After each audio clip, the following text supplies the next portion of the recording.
untuk kembali ke sekolah. Tetapi ayah Purple tidak menginginkannya karena di darat sangat bahaya. Tetapi terus membujuk ayahnya. Purple pun memberikan alasan kepada ayahnya bahwa dia ingin menjadi ratu agar bisa melindungi semua orang. Purple pun akan membuat perjanjian putri di darat sambil memperlihatkan buku kepada ayahnya. Akhirnya Purple pun diizinkan untuk pergi kembali ke sekolah. Di perjalanan menuju ke bus sekolah, Purple diperingatkan oleh Pink Star kenapa membawa perjanjian putri ke sekolah. Itu sangat bahaya. Tetapi Purple dengan santai menjawab, itu hanya masalah kecil dan bisa diatasi. Setelah masuk ke dalam bus, Purple berkumpul bersama teman-temannya, saling menyapa dan bertanya. Tetapi Purple memperlihatkan buku perjanjian putri kepada teman-temannya. Blue Sapphire agak sedikit marah kepada Purple, karena buku perjanjian putri itu menyangkut anak laki-laki. Yellow pun bercerita tentang masa liburannya, bahwa disaling telepon-teleponan dengan Leo. Mendengar hal itu, Purple kaget bertanya kepada Yellow, kenapa Yellow menghubungi Leo, sedangkan Purple tidak bisa menghubungi Leo? Padahal teman-temannya juga menghubungi Purple tetapi tidak bisa. Mendengar hal itu, Purple kaget dan terlihat sedih. Takut Leo marah kepadanya. Setelah sampai di sekolah, Purple bertemu dengan Leo sedang berdua dengan temannya. Purple pun bertanya kepada Leo, kenapa sewaktu liburan Leo tidak menghubungi Purple? Tiba-tiba Leo lalu pergi meninggalkan Ungu. Purple pun bingung kenapa Leo pergi dan tidak menjawab pertanyaannya. Blue malah mengejek Purple. Kenapa Leo sampai pergi seperti itu?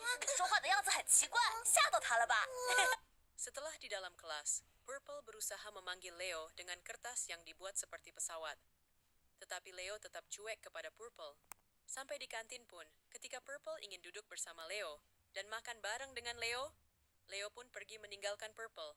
Kenapa Leo sampai semarah itu sih? Tanpa putus asa dan menyerah, akhirnya Purple menunggu Leo pulang di depan pintu sekolah. Tiba-tiba Leo keluar dari pintu sekolah. Purple berusaha membuat candaan kepada Leo, merangkul Leo dari belakang. Tetapi Leo pergi sambil berlari menghampiri temannya, yaitu Gray, kakak seniornya Leo di sekolah. Leo mengajak pulang bareng Gray.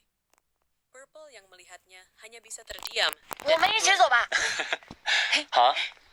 Dan malam pun tiba, ketika Purple yang masih mengingat kejadian di sekolah terhadap Leo. Purple sangat sedih dan berteriak menangis.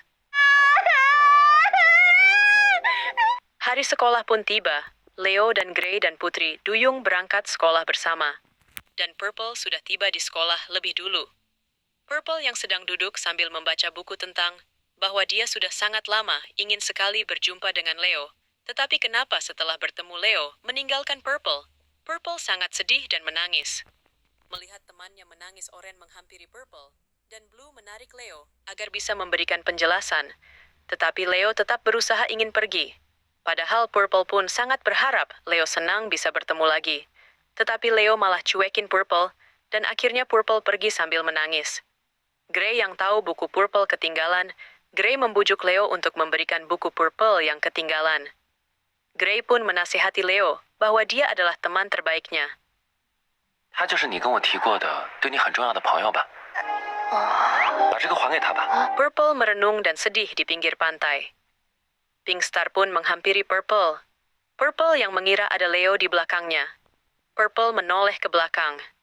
Dan ternyata, itu hewan seperti bintang laut yang jahat dan sangat banyak jumlahnya. Tanpa berlama-lama, Purple pun bersiap untuk melawannya. Tak disangka Leo datang sambil membawa buku ungu. Purple, awas di belakangmu.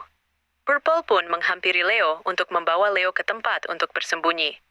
Ketika Purple ingin melawan monster bintang laut itu, Leo menahan Purple agar jangan pergi meninggalkannya. Di sini Purple baru menyadari kenapa Leo begitu cuek kepada Purple. Itu semua kejadian masa lalu di musim pertama. Purple pun mengajak ke tempat seperti sebuah warung agar bisa melawan monster laut bersama-sama. Monster laut itu pun menyerangnya, dan Leo berusaha untuk menahannya. Tetapi Leo tidak kuat menahan serangan monster itu dan terjatuh. Purple yang melihatnya. Purple menghadapi monster itu dengan tongkat sihirnya. Tetapi monster itu menyerang tongkat ungu. Dan seketika tongkat sihir ungu sirna. Leo yang melihatnya, Leo merasa bersalah dan meminta maaf kepada Purple karena dia merasa dirinya lemah dan tidak bisa membantunya. Purple pun meyakinkan Leo bahwa dia bila ada di dekat Purple bisa kuat juga. Dengan penuh rasa kangennya Purple dan Leo, akhirnya mereka berdua berpelukan. Teman Purple yang melihat mereka berdua sangat terharu dan menyarankan agar kejadian ini diberitahukan kepada Ratu White Gold. 7 putri duyung pun pergi ke tempat Ratu White Gold. Tetapi Ratu White tidak ada dan hanya menitipkan sebuah surat untuk 7 putri duyung. Ratu White Gold pergi ke sesuatu tempat kuno. Tempat itu adalah salju kayu kuno. Tiba-tiba Ratu melihat pengawal istananya berbaring kesakitan. Ratu White Gold pun menghampirinya. Ratu White Gold pun sangat senang bahwa pengawal istananya masih hidup. Tak disangka itu adalah jebakan Ratu Black Diamond. Dan tiba-tiba, Ratu Black Diamond membekap mulutnya Ratu White Gold.